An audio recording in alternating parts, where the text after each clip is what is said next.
Welcome to this online lesson on the French Revolution. Specifically today we're going to be asking the question, does Marie Antoinette deserve her bad reputation? The aim is to analyse Marie Antoinette and her personality, her lifestyle and other aspects of her character. Now, one of the things she's most famous for is actually something that she probably never said, and I've included that as a quote at the top. Qu'il mangeant de la brioche. Okay, my French pronunciation is probably rubbish, but here's what it means. I do now a task for you. The above quote is most often translated as let them eat cake. More correctly, this is let them eat brioche, which is a type of bread that's made even nicer by the inclusion of things like eggs and butter, and therefore really quite a luxury food item.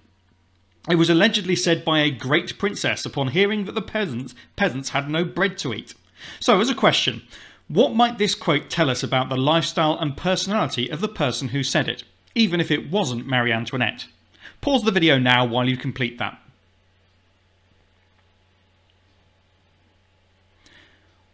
What we've probably identified about that quote is it shows that that person either simply doesn't care or is completely ignorant as to the plight of the poor in Europe at this time. So, the phrase to say that the poor have run out of bread is to say that they've run out of even the most basic foodstuff that they survive on. So for someone who was rich to respond, let them eat cake, it shows that either they don't care or they're completely ignorant of what their living conditions are like. Either way, that's not an ideal start. Let's move on to see who Marie Antoinette was.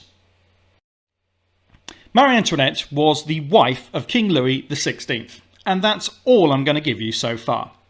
What you're going to do is you're going to create a poster or other piece of work that is laid out something like this. You can choose an appropriate picture of Marie Antoinette and put it in the middle. And then you can have a section on her personality, a section on her lifestyle, and a section on her reputation. In other words, what people thought of her. I've included a link in the description to this video which gives you plenty of information about Marie Antoinette, but I do urge you to try and find your own information and extend it even further. Remember, the purpose of this is not to copy and paste things, and remember, I'm a teacher. I can spot it a mile off. So if you are going to submit work to me as the basis of this video, then I will be able to tell. And if you're going to do it for your own benefit, then, well, copying and pasting is only really cheating yourself, so just bear that in mind. Instead, I'd prefer to see less written, but it being in your own words and accurate, rather than a whole list of different things that don't necessarily make any sense. So, what I will urge you to do is that is the main part of today's lesson. You can pause the video here and you can get cracking with your research and lay out your work. If you'd prefer to have just a little bit more help, I'm going to give one aspect of her lifestyle on the next screen. So, if you want to watch that, keep playing. If not, pause the video now and crack on with your research. Let's consider the lifestyle of Marie Antoinette and of course her husband Louis XVI.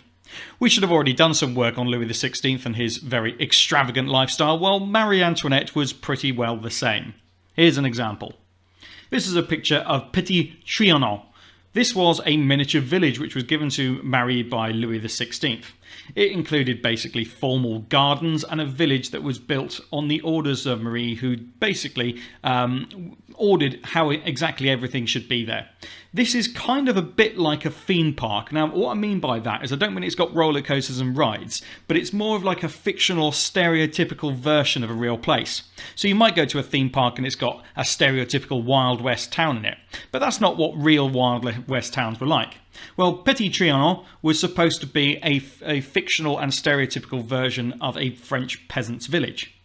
There were even kind of actors who were employed there to sort of live there and kind of live out their lives as stereotypical but very romanticised versions of French peasants. If you've ever seen the start of Disney's Beauty and the Beast, that sort of village scene where it's kind of all fun and smiles is the sort of effect that they were going for. Here's the same place lit up at night, which would have been an incredibly difficult effect to achieve in a time before electrical light and so forth. So not only was this a very extravagant thing to do, but Marie Antoinette seemed to believe that this is really how French peasants lived, and of course that could not be further from the truth. Perhaps that's why she ended up with a reputation as having said that ridiculous let them eat cake quote, regardless of whether she really did. You might be able to do some of your own research on this too. And let's not forget as well their main home, the opulent Palace of Versailles, the main residence of Louis and Marie. This was an absolutely huge building with the very finest in art and architecture in all of Europe. And it was, of course, tremendously expensive to maintain, with a staff running into the thousands. So, based upon this information and these pictures, add some detail to your lifestyle section now. If you've already done all your research and your posters are absolutely complete, then please move on. If not, pause the video again and add what you need to.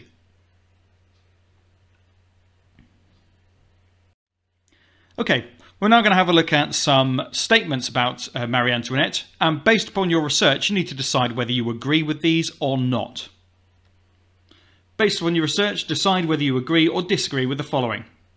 And as an extension, back up your statement with a specific piece of evidence or an example.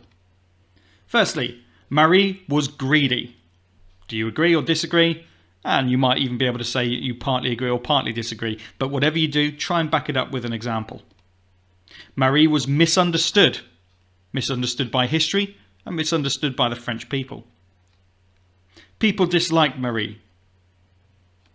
And lastly, this was a fair judgment and they were right to dislike her. Pause the video now while you complete that task.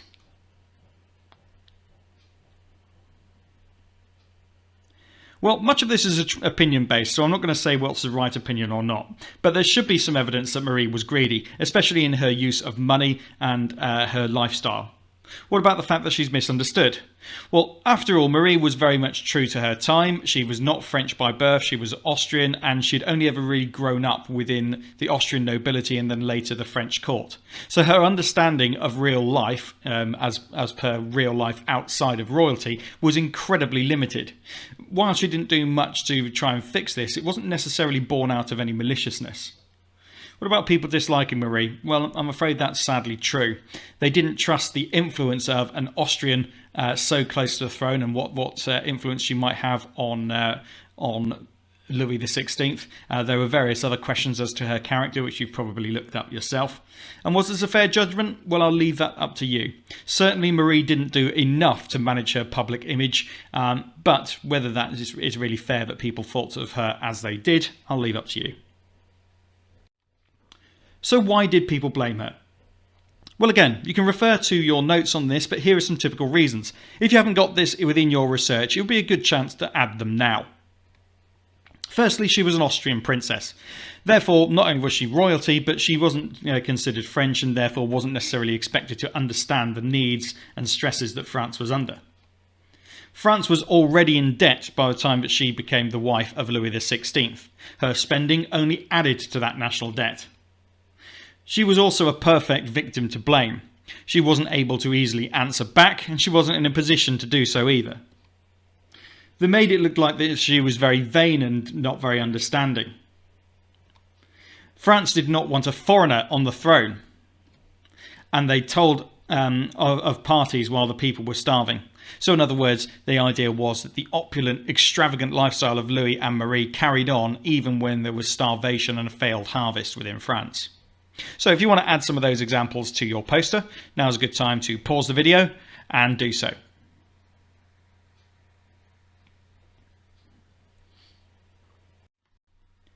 We're going to finish up with a piece of structured writing. Here's a statement for you. Marie Antoinette was a bad queen. I'm going to ask you, do you agree with this?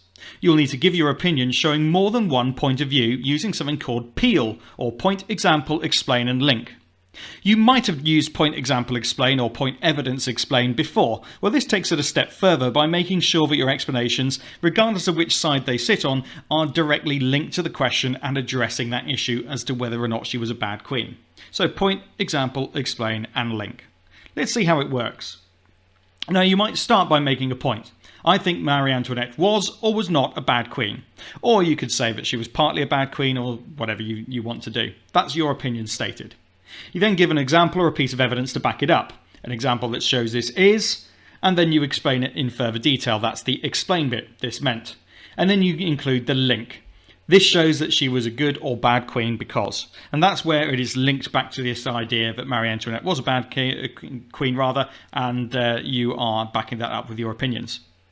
Then, though, you need to give the other side of the argument. Now, you don't necessarily need to agree with this, but you do need to understand how this side of the argument does exist.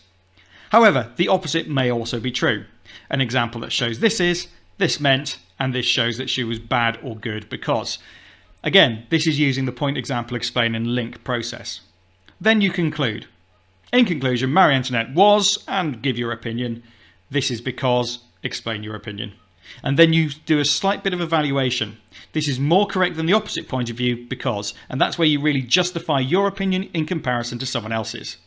It might take you between 15 and 20 minutes to write up an answer like that, and by all means refer to any of the research that you've done. If you're unable to complete this piece of work, the chances are your research was not done in enough detail and you don't have the specific examples for both sides of the argument that you will need for this. If that's the case, go and do some extra research and add to it now, making sure that you've got some good things about Marie as well as some bad things.